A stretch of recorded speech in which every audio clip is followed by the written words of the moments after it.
అందరికీ ధన్యవాదాలు.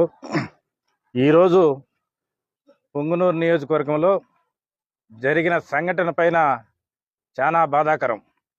ఎందుకంటే ఈ ఎంపీ మిథున్ రెడ్డి గారు ఇప్పటికే అతని ఉనికి కోల్పోతాదని చెప్పి అతను ఏదేదో పుంగనూరు నియోజకవర్గంలో చేయాలా, అల్లర్లు సృష్టించాలని చెప్పి గత 20 రోజులుగా ఆయన ప్రయత్నాలు ఆయన కొనసాగిస్తూనే ఉన్నాడు. ఎందుకురా అంటే ఈరోజు ఉదయం తెల్లవారే 8 గంటలకే నువ్వు తిరుపతిలో కానీ పోలీసులకు కానీ ఎటువంటి ఇంటిమేషన్ ఇవ్వకుండా పుంగనూరు పట్టణంలోకి వచ్చి బయట నుంచి తిరుపతి నుంచి యూనివర్సిటీ నుంచి రౌడీలు ఒక్కొక్కరు 5 కేసుల మీద ఉండే రౌడీలను పిలుచుకొని 40-50 మందిని వెంట పిలుచుకొని 10 కార్లకు తెల్లవారు 8:50 నీకు పుంగనూరులోకి ఏం పని నేను అడతా ఉండా.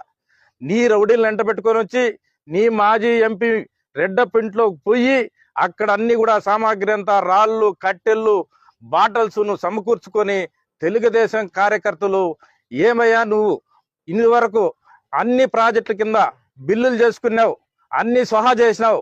ప్రాజెక్టుల కింద ఉండే రైతులకు 10 సంవత్సరాల నుంచి ₹1 ఇచ్చిన పాపాన పోలేదని చెప్పి రైతులు నిన్ను అడిగేదానికి వస్తే నువ్వు వాళ్ళ మీద రాడిలు దాడి చేసినావు. అదేవిధంగా రాగానపల్లిలో రైతులు భూములు 950 ఎకరాలు సొహా చేశారు. ఆ రైతులు కూడా మా భూములు మాకు ఇవ్వాలా, మా భూములు మాకు లాక్కున్నారని చెప్పి ప్రతి ఒక్కరు రోడ్ల మీదకి వచ్చి నోర్లు కొట్టుకుంటా ఉంటే మీకు కనపడలేదా అని చెప్తాడా. ఆ రోజు ప్రభుత్వంలో ఉన్నప్పుడు మీరు ఇవన్నీ చేయలేదా? గ్రానైట్లతోనేమి, భూములతోనేమి, బైపాస్ రోడ్ల భూములతోనేమి, ప్రతి ఒక్కటి అవుతాయి, ఇసుక అవుతామి, లిక్కర్ అవుతామి, ఇవన్నీ కూడా మీరు చేసినారు కాబట్టి ఈ రోజు ప్రజలు అవన్నీ గమనించి అవన్నీ వెనక్కి తెప్పించుకోవాలని చెప్పి ప్రజల ఆవేశంతో అడిగితే మీకెందుకు అంత బాధ, మీకెందుకు అంత ఆవేశం అడతాండ? ఎందుకు మీరు ఇంతమంది రాళ్ల దాడి చేశారు? ఈ రోజు 8 మంది హాస్పిటల్లో ఉన్నారు. పండ్లు పోయినాయి, చెవులు పోయినాయి, కాళ్ళు పోయినాయి. ఇవన్నీ కూడా ఇప్పుడు కూడా ఆ రోజు మీరు దాడి చేసి ఆ రోజు మమ్మల్ని కేసులు పెట్టి దాదాపు 800 మందిని జైలుకు పంపించి నరకము చూపించినారు. ఈ రోజు మళ్ళీ తెలుగుదేశం ప్రభుత్వం వచ్చినా కూడా పుంగనూరులో మళ్ళీ మా మీదకే రాళ్ల దాడి చేసి మా కార్యకర్తలని కొట్టి నువ్వు ఏదేదో సృష్టించాలని చూస్తాడావు. నీ గన్మెన్ల కోసము, నీ ప్రయత్నము, నీ ప్రొటెక్షన్ కోసము చేసుకునే ప్రయత్నాలు అందరినీ బలి చేస్తాడు. నీ కార్యకర్తల్లో అయితేనేమి, తెలుగుదేశం కార్యకర్తల్లో అందరూ కూడా నీ వెంట ఎవరు వచ్చినారు? ఈ రోజు పొంగునూరు ప్రజలు ఎవరు నిన్ను నమ్మడం లేదు, నీ వెంట రావడం లేదు. ఎవరు కానీ ఏ మండలం నుంచి కూడా రాలేదు. కేవలం తిరుపతి నుంచి రౌడీలను, ఒక కిరాతకమైన రౌడీలందరినీ తీసుకొచ్చి ఈ రోజు నీ వెంట పెట్టుకొని నువ్వు ఇంత దుర్భాగ్యంగా తెలుగుదేశం కార్యకర్తల మీద నువ్వు అమానుషంగా నువ్వు రాళ్ల దాడి చేపించినావు అంటే నిన్ను ఏ సంస్కృతి అని చెప్పేసి నేను తెలియజేస్తాడా.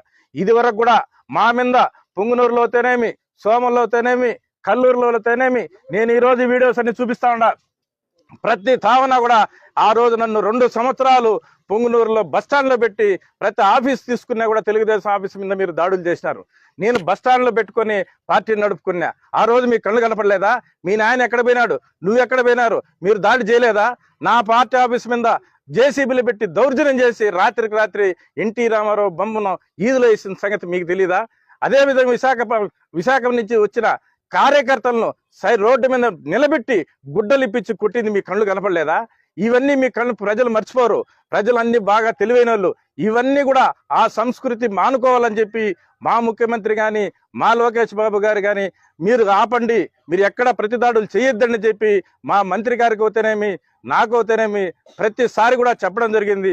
మేము ఆ సంస్కృతితోనే మేము సజావుగా ప్రజలకు సేవ చేయాలా, పుంగనూరు పట్టణాన్ని ఏ విధంగా అభివృద్ధికి తీసుకొని పోవాలా, ఎన్ని ఫ్యాక్టరీలు తేవాలని చెప్పి నిన్న కూడా మంత్రి నాతో చర్చించడం జరిగింది. ఆ విధంగా మేము ముందుకెళ్తా ఉంటే నువ్వు దొంగదారిని వచ్చి పుంగనూరు పట్టణానికి వచ్చి రెచ్చగొట్టేసి ఈ రోజు కార్యకర్తలందరినీ దౌర్జన్యంగా కుట్టి ఈ రోజు హాస్పిటల్ పాలు చేసిన ఘనత నీకు ఎంపీ మిథున్ రెడ్డిగా తగిలింది. ఇవన్నీ నువ్వు టార్గెట్ చేసి మా ముఖ్యమంత్రి మీదో, మా లోకేష్ బాబు మీదో నువ్వు చెప్పుకోవచ్చు. నువ్వు ఎవరు ప్రజలు నిన్ను నమ్మే పరిస్థితులు లేరు అని చెప్పి తెలియజేస్తూ ప్రతి దానికి కూడా ఒక టార్గెట్, మా ప్రభుత్వం వస్తుంది నీ కథ చూస్తాం. మా ప్రభుత్వం ఏంది నువ్వు చూసేది? అన్ని చూసేసినావు, మమ్మల్ని అందరినీ జైలుకి పంపించినావు, అధోగతి పాలు చేసినారు. ఇంకేముంది? మా టార్గెట్ మమ్మల్ని చంపేదానికి ప్రయత్నం చేయాలని చెప్పి నువ్వుగా ప్రణాళిక ప్రకారము తయారు చేసుకుంటున్నావు కానీ వేరే విధంగా చేయలేదు. ఇదివరకు కూడా నన్ను నంజంపేటలో 4-5 సార్లు నువ్వు అటాకులు చేపించిన సంగతి నీకు వీడియోస్ కూడా పంపిస్తాడా చూడాలా. ఇవన్నీ కూడా ప్రజలు బాగా ఆలోచన చేస్తాడారు. ప్రజలన్నీ నిన్ను నమ్మే పరిస్థితి లేరు. నువ్వు ఎన్ని దాడులు చేసినా మేము ప్రశాంతంగానే, మేము న్యాయబద్ధంగానే ముందుకెళ్తాం. నీ పోరాటాన్ని ఏ విధంగా అయినా మీరు ప్రజలు అక్కడ నిన్ను సహించేది లేదని చెప్పి తెలియజేసుకుంటూ విరామం తీసుకుంటాను. జై హింద్.